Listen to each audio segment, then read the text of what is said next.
खुशी आनंद सभी लोग चाहते हैं, और साथ साथ जीवन के अंत में संतोष के साथ हम यहाँ से रवाना होना चाहते हैं।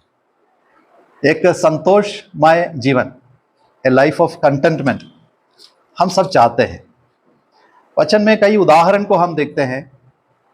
कई लोग जो है अपने जीवन को बहुत आनंद के साथ जीवन बिताया, और अंत में हम उनके जीवन में संतोष को देखते हैं। संतोष के साथ वे अपनी बातें लोगों के सामने रखते हैं। मेरे जीवन के अनुभव में मैंने कई बूढ़े लोगों के साथ बातें की, वृद्ध लोगों के साथ बातें की। ऐसा बातें करने का अनुभव मिला। एक समय में केरल में रहता था, वहाँ की कलीसिया में बहुत सारे ओल्ड लोग रहते थे, और उनके साथ जब समय बिताते हैं, कई लोगों के साथ जो समय बिताना, बातें करना बहुत अच्छा लगता है, बहुत शोभामय रहता है, बहुत सुंदर रहता है, और बातें करके अपने को भी बहुत एक प्यारा अनुभव मिल जाता है। तो बाइबल में एक व्यक्ति के संबंध में इस प्रकार की बातें हम देख सकते हैं, जिन्होंने अपने जीवन के अंत में, जब वो 80 वर्ष का था, उस समय उन्होंने जब बातें की, दूसरे लोगों के साथ जब बातें की, उनके जीवन में एक संतोष के अनुभव को हम देख सकते हैं। आइए हम उस वचन में जाएंगे, उस व्यक्ति के जीवन से हम कुछ बातें सीखने के लिए प्रयास करेंगे। प्रभु हमारी सहायता करे। उसके लिए हम निकालें शमूएल की दूसरी पुस्तक, दूसरी शमूएल, उसके 19वां अध्याय, 2 सैमुएल चैप्टर 19, 2 सैमुएल चैप्टर 19, 31 से लेकर 39 तक हम पढ़ेंगे, 31 से लेकर 39 तक हम पढ़ेंगे। शमूएल की दूसरी पुस्तक 19वां अध्याय 31 से लेकर 39 पद तक हम जल्दी से पढ़ेंगे। तब पिताजी बर्जिल्लै रोगलीम से आया और राजा के साथ यरदन पार गया कि उसको यरदन के पार पहुंचा। बर्जिल्लै तो वृद्ध पुरुष था, अर्थात 80 वर्ष की आयु का था। जब तक राजा महीने में रहता था, तब तक वह उसका पालन पोषण करता रहा, क्योंकि वह बहुत धनी था। तब राजा ने बर्जिल्लै से कहा, मेरे संग पार चल, और मैं तुझे यरूशलेम में अपने पास रखकर तेरा पालन पोषण करूंगा। बर्जिल्लै ने राजा से कहा, मुझे कितने दिन जीवित रहना है कि मैं राजा के संग यरूशलेम को जाऊं? आज मैं 80 वर्ष का हूँ, क्या मैं भले बुरे का विवेक कर सकता हूँ? क्या तेरा दास जो कुछ खाता पीता है उसका स्वाद पहचान सकता है? क्या मुझे गौरैये व गायिकाओं का शब्द अब सुन पड़ता है? तेरा दास आज अपने प्रभु राजा के लिए क्यों बोझ का कारण हो? तेरा दास राजा के संग यरदन पार भी तक जाएगा। राजा इसका ऐसा बड़ा बदला मुझे क्यों दे? अपने दास को रोकने दे कि मैं अपने ही नगर में अपने माता पिता के कब्रिस्तान के पास रहूं। परंतु तेरा दास वहाँ उपस्थित है, मेरे प्रभु राजा के संग वह पार जाए, और जैसा तुझे भाई वैसा ही उससे व्यवहार करना। राजा ने कहा, हाँ, विमान मेरे संग पार चलेगा, और जैसा तुझे भाई वैसा ही मैं उससे व्यवहार करूंगा। वह जो कुछ तू मुझसे चाहेगा वह मैं तेरे लिए करूंगा। तब सब लोग यरदन पार गए और राजा भी पार हुआ। तब राजा ने बर्जिल्लै को छूकर आशीर्वाद दिया, और वह अपने स्थान को भूल गया। Thank you brother. सभी लोग अपने जीवन में संतोष रहना चाहते हैं, पर संतोष का जीवन अपने आप नहीं आता है। अपने आप कंटेंटमेंट, जीवन में संतोष अपने आप नहीं आता है। हमारे जीवन में हम जिस प्रकार अपने जीवन को बिताते हैं, उसके अनुसार हमारे जीवन में संतोष आ जाता है। Contentment is based on the way how we live. हम किस प्रकार अपने जीवन को बिताते हैं, उसके अनुसार हमारे जीवन में संतोष आ जाता है। और कल के जीवन संतोष के साथ बिताना हो तो हमें आज कुछ निर्णय लेना होगा। यानी कल के जीवन का संतोष आज के कुछ निर्णय के ऊपर आधारित है। हम किस प्रकार निर्णय लेते हैं, किस प्रकार अपने जीवन को बिताते हैं, उसी के अनुसार हमारे जीवन में संतोष आ जाता है। संतोष आ जाता है। जो भाग हमने पढ़ा, वहां पर एक बूढ़े व्यक्ति के जीवन के संबंध में हम पढ़ते हैं, जिसका नाम है बर्जिल्लै। इस भाग को आप शायद पहले पढ़ा होगा और इसके ऊपर कभी अध्ययन भी किया होगा, पर कुछ बातों को मैं आपके सामने रखना चाहता हूं, जिससे हम अपने जीवन को संतोष के साथ बिता पाए। यहाँ पर बर्जिल्लै के जीवन के संबंध में हम पढ़ते हैं, 2 बार यहाँ लिखा है बर्जिल्लै कितने वर्ष के थे? 80 वर्ष के थे। बर्जिल्लै के बारे में लिखा है 80 वर्ष के थे। और उसके बाद बर्जिल्लै भी अपने जीवन के संबंध में बता रहा है, 35 में लिखा है, आज मैं 80 वर्ष का हूं। मतलब जीवन के एक वृद्ध अवस्था में यहाँ पर बर्जिल्लै पहुंच चुका है। और इस घटना से हम सीखते हैं कि एक विश्वासी कैसे संतोष के साथ और अनुग्रह के साथ अपने जीवन को समाप्त कर सकते हैं। जीवन के अंत में अनुग्रह और संतोष के साथ हम कैसे अपने जीवन को बिता सकते हैं। यहाँ पर पहली बात हम देखते हैं 19 वर्स 32, यहाँ पर हम पढ़ते हैं, बर्जिल्लै तो वृद्ध पुरुष था, अर्थात 80 वर्ष की आयु का था। जब तक राजा महनैम में रहा तब तक वह उसका पालन पोषण करता रहा, क्योंकि वह बहुत धनी था। यहाँ पर बर्जिल्लै के जीवन के एक महत्वपूर्ण घटना को यहाँ पर बता रहा है। देखो, राजा कौन राजा है? दाऊद राजा है। दाऊद राजा के संबंध में हम पढ़ते हैं, यहाँ पर महनैम में जब दाऊद राजा रहता था, बर्जिल्लै ने क्या किया था? बर्जिल्लै ने उसका पालन पोषण करता रहा। बर्जिल्लै ने उसका पालन पोषण करता रहा। ये बात कब हुई है? कब की बात है? हम पढ़ते हैं दाऊद के जीवन में बहुत संघर्ष को सामना करके वो अपने जीवन को बिताया था। दाऊद कई प्रकार के संघर्ष, युद्ध हुआ करता था और डर के मारे दाऊद अपने जीवन को बिताता था। और कई बार जो है यरूशलेम के भागकर यहूदा के जंगल मरुभूमि में अपने जीवन को बिताया था, हम जानते हैं। और जंगल मरुभूमि में रहकर कई भजन को दाऊद ने लिखा, जिसके बारे में हम भजन संहिता में पढ़ते हैं। और दाऊद अपने जीवन में जो है डर के मारे कई बार अपने जीवन को बिताया, और विशेष करके अपने बेटा अबशालोम के डर के मारे। हम सब जानते हैं, अपने बेटा के डर के मारे जीवन बिताना। हम में से कोई ऐसा नहीं जीवन में नहीं बिताते ना, अधिकतर लोग अपने बच्चों के डर के मारे जीवन बिताते नहीं, पर कुछ लोग जो है अपने जीवन में बच्चों के डर के मारे भी जीवन बिताते हैं।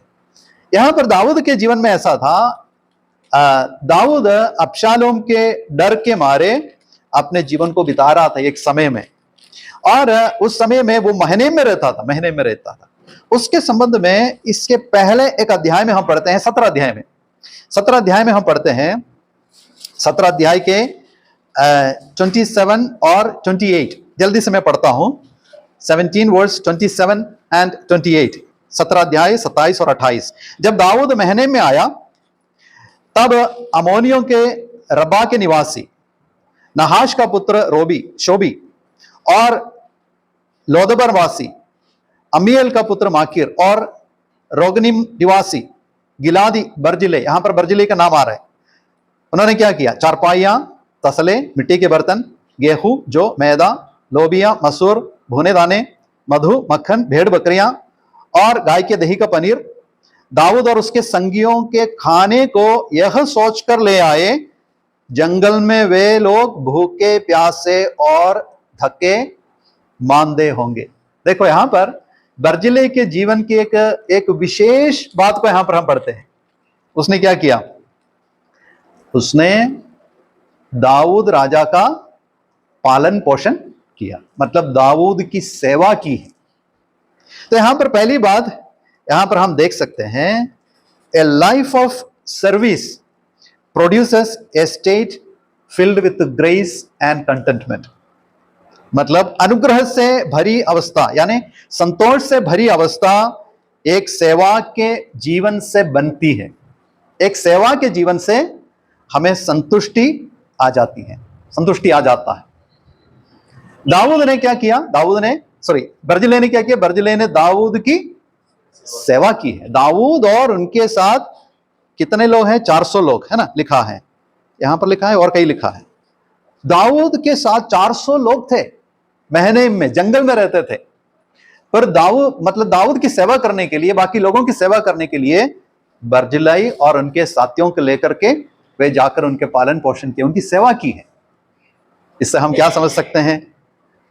बर्जिल्लै को किसी ने सूचना नहीं दिया, है ना, बर्जिल्लै को किसी ने आज्ञा नहीं दिया, तुम जाकर के इस प्रकार के इतने सारे सामान को लेकर के जाना, दाऊद की सेवा करना, बाकी लोगों की मदद करना। किसी को दाऊद को मतलब बर्जिल्लै को आज्ञा नहीं दिया था, पर उन्होंने सोचा था। लास्ट में क्या लिखा है? 28 के लास्ट में लिखा है, ये सोचकर उनके ये सोचकर आए, जंगल में वे लोग भूखे प्यासे और थके मांदे होंगे। मतलब बर्जिलई जो है अपने राजा के बारे में वो सोचता रहा था। सहविश्वासियों के साथ मसीही लोगों के बारे में सोचते रहना हमारा एक काम और कर्तव्य है। मेरा भाई कैसा रहता है, मेरे कलीसिया के लोग कैसे अपने जीवन को बिता रहे हैं। हमें कोई आज्ञा देने की जरूरत नहीं है, कलीसिया की अगुवाई लोगों की आज्ञा की इंतजार के रहने की कोई जरूरत नहीं है। वहां से मुझे बताए तो मैं जाकर के उनकी सेवा करूंगा, उनकी कुछ मदद करूंगा। ऐसा अपने मन में विचार रखने की कोई जरूरत नहीं है। अपने मन में ये सोच रखना, मैं कैसे लोगों की सेवा कर सकता हूं। एक व्यक्ति जो है दूसरों की सेवा करने के लिए वो तत्पर रहता है, दूसरों की मदद करने के लिए वे अपने आप को समर्पित रखते हैं, वो व्यक्ति संतोष के साथ अपने जीवन को बिता सकते हैं। मतलब a life of service produces a state of life filled with grace and contentment। संतुष्टि इससे आता है जब हम सेवा के लिए, दूसरों की सेवा के लिए अपने जीवन को समर्पण करते हैं। सेवा करने के लिए, दूसरों की मदद करने के लिए हम समय निकालते हैं, अपने मेहनत करते हैं। उन्होंने क्या क्या दिया था? देखो, ये सोच सकते हैं वे भूखे और प्यासे होंगे तो उनके लिए क्या कम से कम क्या दे सकते हैं? पानी पहुंचा सकते हैं, क्योंकि जंगल में पानी नहीं मिलता है, पानी पहुंचा सकते हैं, और साथ में चावल या गेहूं, है ना। उससे क्या है, भूख मिट जाता है, भूख और प्यास मिट जाता है। पर उन्होंने क्या क्या दिया था? चारपाई, मतलब चटाई, किसके लिए? आराम करने के लिए, सोने के लिए चटाई, और तसले, मिट्टी के बर्तन, गेहूं, जौ, मैदा, लोबिया, मसूर, भुने दाने, इतने सारे सामान को लेकर के सेवा करने के लिए गया है ना। और मधु, मक्खन, भेड़ बकरियां और गाय के दही का पनीर, मतलब विशेष चीजों को लेकर के सेवा करने के लिए गया। तो हम जो है किस प्रकार दूसरों की सेवा करते हैं, है ना। किस प्रकार हमारे पास जो विशेष चीजें हैं उसको लेकर के हम दूसरों की सेवा करना चाहिए। बर्जिले ने ऐसा किया था। ऐसा नहीं था अपने लिए सब कुछ रख करके बाकी जो लेफ्ट ओवर होता है, बाकी जो बचा हुआ रहता है, उससे नहीं। कई लोग जो है वो भी अच्छी बात है, बुरा नहीं बोलता हूं। कभी क्या है, कुछ शादी में खाना बच गया तो क्या करते हैं, क्या है, कुछ ऑर्फनेज में या कुछ गरीब लोगों को बांटने के लिए देते हैं। ठीक है, वो भी अच्छी बात है, उसमें कोई बुराई नहीं है, बहुत अच्छी बात है ना। वेस्ट होने से अच्छा दूसरों को खिला देते हैं। पर वो भी क्या है, एक प्रकार से जो है लेफ्ट ओवर है, बाकी जो बचा हुआ है। पर विश्वासी लोग जब दूसरों की सेवा करते हैं, हमारे लेफ्ट ओवर से नहीं, हमारे जो बचा हुआ चीजों से नहीं, पर जो हमारे लिए महत्वपूर्ण लगता है या हमारे लिए जो बहुमूल्य लगता है, उससे अपन दूसरों की सेवा कर सकते हैं। बर्जिले ने ऐसा किया था। बर्जिले बहुत धनी व्यक्ति था। यहां पर हम पढ़ते हैं बर्जिले जो है बहुत धनी व्यक्ति था। अपने धन के अनुसार, अपने पास जो था उसके अनुसार, उसके धन के अनुसार बर्जिले ने राजा की सेवा करने के लिए गए हैं। तो पहली बात यहां पर हम समझ सकते हैं कि यदि हम सेवा करने के लिए तत्पर रहते हैं, इच्छुक रहते हैं, अपने समय को सेवा के लिए निकाल देते हैं, तो हमें जरूर एक क्या मिल जाता है, एक जीवन में संतोष, कंटेंटमेंट, सेटिस्फैक्शन हमें अपने जीवन में मिल सकता है। बर्जिले के जीवन के अनुभव से हम इस बात को देख सकते हैं। और दूसरी बात यहां पर हम पढ़ते हैं उसके 33 वर्स 33 यहां पर पढ़ते हैं, तब राजा ने बर्जिले से कहा, मेरे संग पार चल और मैं तुझे यरूशलेम में अपने पास रखकर तेरा पालन पोषण करूंगा। देखो, दाऊद यहां पर बर्जिले को एक ऑफर दे रहा है। क्या है? मेरे संग चलो, अभी मैं यरूशलेम में जा रहा हूं, अभी मेरे सारे समस्याओं का समाधान हुआ है, अभी मुझे शांति मिली है, अभी मैं जाकर के अपने महल में मैं समय बिता सकता हूं। मतलब वो राजकीय पद मुझे वापस मिल रहा है, मैं जाकर के वहां पर रहूंगा। और बर्जिले को बता रहे हैं, मेरे साथ चलो तो मैं क्या करूंगा, मैं अपने पास तुम्हें रखूंगा और तेरा पालन पोषण करूंगा। बहुत बढ़िया ऑफर है ना। स्वाभाविक रूप से एक व्यक्ति क्या समझ सकते हैं, चलो अपन चलते, है ना। अभी तो क्या है, ऐसा जीवन जी रहा था, बाहर बहुत कष्ट सहकर, तकलीफ को सहते हुए जीवन जी रहा था। अभी मुझे एक अच्छा मौका मिल रहा है कि मैं महल में जाकर के राजा के साथ, राजा के भवन में रहूंगा, जहां पर मेरा सम्मान मिल सकता है, जहां पर मुझे अच्छा आराम मिल सकता है। अभी तो मैं बूढ़ा हो गया हूं, वृद्ध हो गया हूं, अभी मुझे आराम करने का समय है, मुझे आराम मिल सकता है, और वहां पर एक राजसी जीवन मुझे मिल जाएगा, है ना। सादा आम जीवन, बाहर जो आम जीवन रहता है वैसा एक जीवन नहीं है, बहुत रॉयल लाइफ, एक राजसी जीवन मुझे मिल सकता है। पर बर्जिल्लै ने क्या बताया? बर्जिल्लै ने यह बताया कि मैं नहीं आ रहा हूं। बर्जिल्लै ने इसे स्वीकार नहीं किया, मैं नहीं आ सकता हूं। देखो यहां पर बर्जिल्लै के जीवन से हम समझ सकते हैं कि उसके जीवन में एक अनुग्रह है, उसके जीवन में एक अनुग्रह मिला है, जिससे वो जिस परिस्थिति में वो रहता है उस परिस्थिति में संतोष रह सकता है। उसे एक अनुग्रह मिला है जिससे वो हर परिस्थिति में संतोष के साथ जीवन बिता सकता है। कई लोग जो है अपने परिस्थिति में संतोष नहीं रहता है, कंटेंट नहीं रहता है, संतोष नहीं रहता है। मुझे ये नहीं मिल रहा है ना, मेरे उम्र के हिसाब से मुझे ये मिलना चाहिए, है ना। मैं किस प्रकार जीवन जी रहा था, मैं सर्विस कर रहा था, कभी क्या है उच्च पद में सर्विस करता था, वहां पर मेरे टेबल के सामने सब आ जाता था और लोग मेरी सेवा करने के लिए आ जाते थे। पर अभी क्या है, उस प्रकार की सेवा नहीं मुझे नहीं मिल रहा है, इसलिए कई लोग क्या है, संतोष नहीं रहता है ना। जब सर्विस करते समय बहुत सारे सुख सुविधाएं थी और क्या है, लोग मेरे पास आकर के मुझे सैल्यूट करते थे और मुझे सम्मान करते थे, मेरा सम्मान करते थे। अभी तो उस प्रकार के कोई कुछ मुझे नहीं मिल रहा है, उस कारण से लोग क्या है, संतोष नहीं रहते हैं। अभी बर्जिल्लै के जीवन में क्या है, महल में जाए तो सब कुछ मिल जाता है, आराम मिल जाता है, सम्मान मिल जाता है, अपनी इज्जत होता है, राजा के साथ रहते हैं और सब प्रकार के सुख सुविधाएं राजा के महल में रहता है। पर यहां पर बर्जिल्लै कहता है मैं नहीं आ रहा हूं, मतलब उसे एक अनुग्रह मिला कि वे उस परिस्थिति में जहां पर वो रहते थे संतोष के साथ रह सकते थे। मतलब ये बताना चाहता हूं, अनुग्रह से भरी अवस्था से संतोष होता है।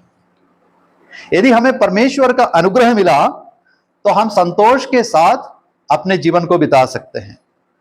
ए state of life filled with grace brings contentment in our lifes. मेरे प्रियो, हमारे जीवन में हमें अनुग्रह की आवश्यकता है। यदि हमें काफी अनुग्रह मिला है तो हम हर परिस्थिति में संतोष के साथ अपने जीवन को बिता सकते हैं। प्रेरित पौलुस अपने वचन में ऐसा लिखा है, फिलिपियों की पत्री 4 अध्याय का 11 पद में लिखा है, पौलुस बता रहे हैं मैंने ये सीख लिया है, आई हैव लर्न, है ना, मैंने ये सीख लिया है जिस दशा में मैं हूं उसी में संतोष करो। जिस स्थिति में मैं रहता हूं उस स्थिति में मैं संतोष रहता हूं। भूखा रहना हो, मैंने भूखा रहना सीख लिया। तृप्त रहना हो, तृप्त रहना भी मैंने सीख लिया। मतलब ये जो बात हमें सीखने की बात है, अपने आप नहीं आता है। We have to train ourselves. हमें अपने जीवन को ट्रेन करके, अपने जीवन में कुछ बातों को सीख करके हमें संतोष रहना सीखना है। मेरे प्रिय, पौलुस अपने जीवन में कई बार, पौलुस के जीवन में कई प्रकार के घटनाएं थी, कई समस्याएं थी उसके जीवन में, और संकट और संघर्ष जीवन में कई बार आया था। पर हर परिस्थिति में पौलुस जो है संतोष के साथ जीवन बिताना उसने सीखा है। मेरे प्रियो, हमें अपने जीवन में संतोष के साथ जीवन जीना हमें सीखना है। और पौलुस तीमुथियुस की पत्री में इस प्रकार लिखा है, 1 तिमुथी 6:6, पहला तीमुथियुस 6:6, वहां पर लिखा है, one of the important versus, एक बहुत संतोष सहित भक्ति बड़ी कमाई है। आजकल कमाई शब्द को सुनकर हम क्या समझते हैं? हाँ, उसकी बहुत बड़ी कमाई है, मतलब पैसा है। पर यहां पर लिखा है संतोष सहित भक्ति जो है अपने जीवन में बहुत बड़ी कमाई है। परमेश्वर का वचन हमें समझाते हैं। पर इसका मतलब यह है हमारे पास जितने धन संपत्ति हो, संतोष वो हमें नहीं देता है। जितने ऊंचे पद हो वो हमें संतोष नहीं देता है। पर भक्ति का जीवन है ना, भक्ति के साथ एक संतोष का जीवन है, वो हमारे लिए बहुत बड़ी कमाई है। तो हमने देखा कि हमें हर वक्त परमेश्वर के अनुग्रह की जरूरत है। बर्जिले अपने जीवन को अनुग्रह के साथ बिताया था। बर्जिले जो कुछ करता था वो जो है अनुग्रह के साथ करता था। उसके जीवन को हम पढ़ के देखो, पूरे भाग को फिर से पढ़ के देखो तो हमें समझ सकता है कि अनुग्रह के साथ उन्होंने अपने जीवन को बिताया था। और तीसरी बात हम देखते हैं 35 में, वर्स 35, 19 वर्स 35। बर्जिले कह रहा है, आज मैं 80 वर्ष का हूं, क्या मैं भले बुरे का विवेक कर सकता हूं? क्या तेरा दास जो कुछ खाता पीता है उसका स्वाद पहचान सकता है? क्या मुझे गर्वियों का या गायिकाओं का शब्द अब सुन पड़ता है? तेरा दास अब अपने प्रभु राजा के लिए क्यों बोझ का कारण हो? यहां पर बर्जिले के जीवन में एक नम्रता का स्वभाव यहां पर हम देख सकते हैं। मतलब ए life filled with grace is possible. A life filled with grace is possible only by accepting our limitations. यहां पर वो कह रहा है, बर्जिले कह रहा है, क्या मैं वो खाने पीने का स्वाद चख सकता हूं, पहचान सकता हूं, और गवैयों और गायिकाओं का शब्द अब सुन पड़ता है, और तेरे दास अब अपने प्रभु राजा के लिए क्यों बोझ का कारण हो? मतलब वो अपने जीवन को ऐसा समझते हैं कि मैं बूढ़ा हो गया हूं, मैं किसी को तकलीफ देना नहीं चाहता, मेरे जीवन में कई सीमाएं हैं। There are number of limitations in my life. मेरे जीवन में कई समस्याएं हैं, मतलब कई सीमाएं हैं, और मैं किसी को कोई तकलीफ का कारण बनना नहीं चाहता हूं, किसी के लिए मैं बोझ बनना नहीं चाहता हूं। इससे इन शब्दों से बर्जिले के जीवन की एक नम्रता के जो शब्दों को हम यहां पर देख सकते हैं। देखो यहां पर अपने सीमाओं के बारे में बर्जिले समझ रहा है। देखो जब अपने आयु बढ़ते जाते हैं, है ना, अपने आयु बढ़ते जाते हैं, तो हमें अपने जीवन के लिमिटेशंस के बारे में हमें समझने की आवश्यकता है। तो हमारे जीवन के एक नॉर्मल स्वभाव है, एक स्वाभाविक बात है कि हम अपने उम्र बढ़ते जाए फिर भी हम जवान दिखाना चाहते हैं। सही है ना? अच्छे कपड़े पहन के, जैसे जवान के समान कपड़े पहन के एक जवान दिखाना चाहते हैं। अपने स्किन जो है ग्लो हो जाए, है ना, कुछ फेस मैक हो, है ना, फेस मास्क हो, या कुछ क्रीम लगाते हुए क्या है, अपना अच्छा दिखाई देना चाहते हैं। पर एक वास्तविक बात है, कभी क्या है, मेरा तो बाल नहीं है, कभी बाल भी अपन ऐसा रखते हैं कि मैं जवान हूं, है ना। पर हमें इस बात को समझना है, क्या है हमारे उम्र, क्या है, उम्र बढ़ रहा है, 50 कभी होगा, 60 होगा, कभी 70 होगा, है ना। अपने उम्र के बारे में हमें सोच रखने की आवश्यकता है। मतलब उम्र बढ़ने के अनुसार हमारे लिमिटेशंस भी बढ़ता है। मेरे कई लिमिटेशंस होता है। एक समय था जैसा मन चाहता था वैसे अपन चल सकते थे, मन के अनुसार चल सकते थे। जब उम्र बढ़ता है मन के अनुसार नहीं चल सकता था।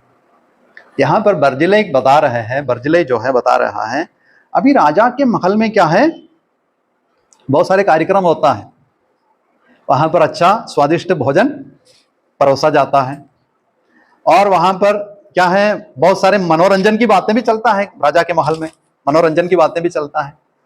पर अभी मेरा उम्र ऐसा आ गया है कि मेरा मुंह में स्वाद नहीं रहता है। यदि मैं मक्खन खाऊं या पनीर खाऊं, रोटी खाऊं, जो खाऊं, सब चीज मेरे लिए बराबर रहता है, कोई फर्क नहीं रहता है, क्योंकि मेरा मुंह में स्वाद नहीं रहता है। लिमिटेशन है ना। सभोपदेशक की पुस्तक लास्ट अध्याय में बुढ़ापे के समय के लिमिटेशंस के बारे में बताता है। मतलब हमारे जीवन में कई प्रकार के लिमिटेशंस होता है। पहले अपने लिमिटेशंस के बारे में, अपने जो कमियां हैं, कमजोरियां हैं, उसके बारे में अपने को समझने की आवश्यकता है। और कई लोग जो हैं बुढ़ापे में बहुत घूमना पसंद करते हैं, उनका लिमिटेशंस है, चल नहीं पा रहा है, फिर भी क्या है, मन में रहता है सब जगह घूम के आ जाओ। कभी शिकायत भी करते हैं, और मेरा बेटा वहां गया था, मेरी बेटी वहां गई थी, मुझे लेके नहीं गया, है ना। क्यों? अपने लिमिटेशंस के बारे में उनको पता नहीं है। मतलब जो है हमें अपने लिमिटेशंस, अपने सीमाओं के बारे में हमें समझने की आवश्यकता है। यहाँ पर अपने बर्जिले के जीवन के संबंध में हम समझते हैं, बर्जिले जो है अपने सीमाओं के संबंध में कॉन्शियस था, जागरूक था, और वो नम्रता के साथ उस बात को स्वीकार किया था, नम्रता के साथ उस बात को स्वीकार किया था। रोमियो की पत्री 12 अध्याय के 3 में वरदान के विषय में हम पढ़ते हैं। रोमियो की पत्री 12 अध्याय उसका 3 वचन में हम इस प्रकार पढ़ते हैं, अपने आप को जितना समझना चाहिए उससे बढ़कर ना समझो। अपने आप को जितना समझना चाहिए उससे बढ़कर ना समझो। यहां पर ये वरदान के विषय में बताया है। अपने जीवन के जो भी विषय हो, वरदान के विषय में विशेषकर बताया है ना। कई लोग क्या है, मैं प्रचार करना चाहता हूं, मैं वो करना चाहता हूं, नहीं, जितना समझना चाहिए, जितना हमें अनुग्रह दिया है, हमारे लिमिटेशंस को जान करके, समझ करके रहना है, उसके अनुसार अपने जीवन को बिताने की आवश्यकता है। और एक और पद याकूब की पत्री 4 अध्याय के 6वां वचन में लिखा है, परमेश्वर अभिमानियों का विरोध करता है पर नम्र पर अनुग्रह देता है ना। दीनों को अनुग्रह देता है। विनम्रता का एक जीवन, विनम्रता कब आता है? विनम्रता आता है, नम्रता आता है जब हम अपने लिमिटेशंस को एक्सेप्ट करते हैं, स्वीकार करते हैं। यहां पर बर्जिले ने अपने जीवन के लिमिटेशंस को स्वीकार किया है।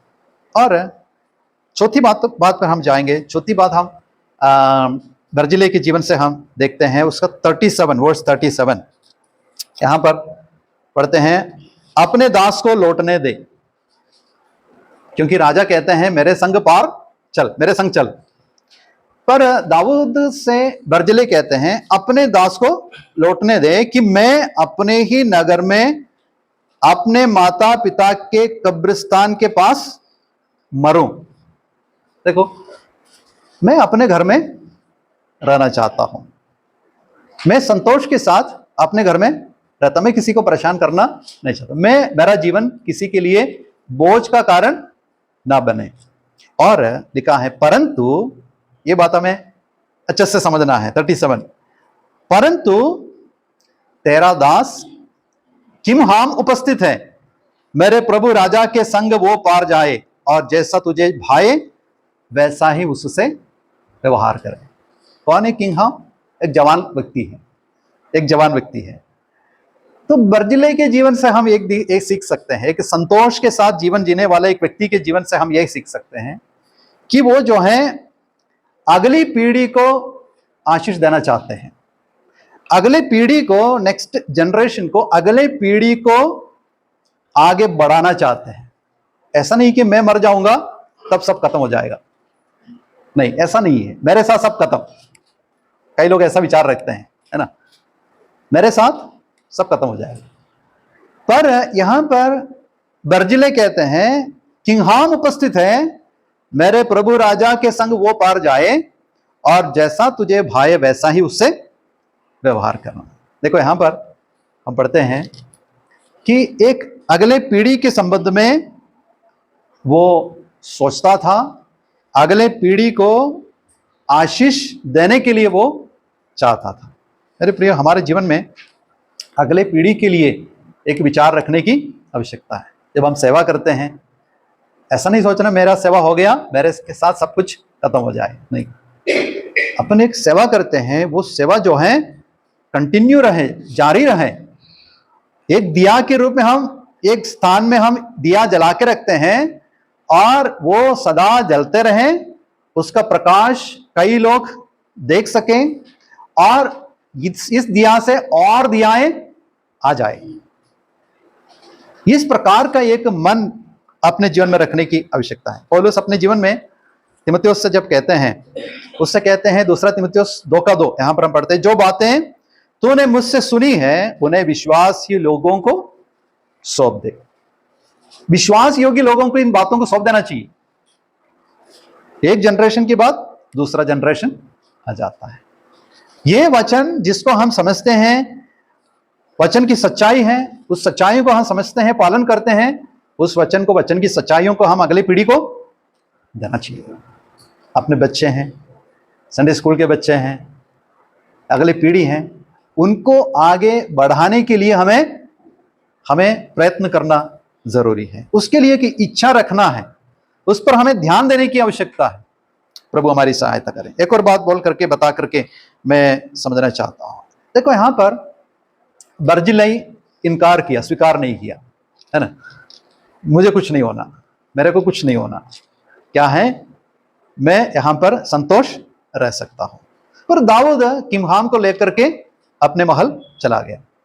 पर दाऊद के अंतिम समय में दाऊद अपने बेटा सुलेमान के साथ बातें करते हुए एक संदेश, कुछ बातों को लेकर के एक संदेश उसको सुना रहा है। उस भाग में हम आएंगे। वहां पर राजा दाऊद क्या कहता है। पहला राजा 2 अध्याय,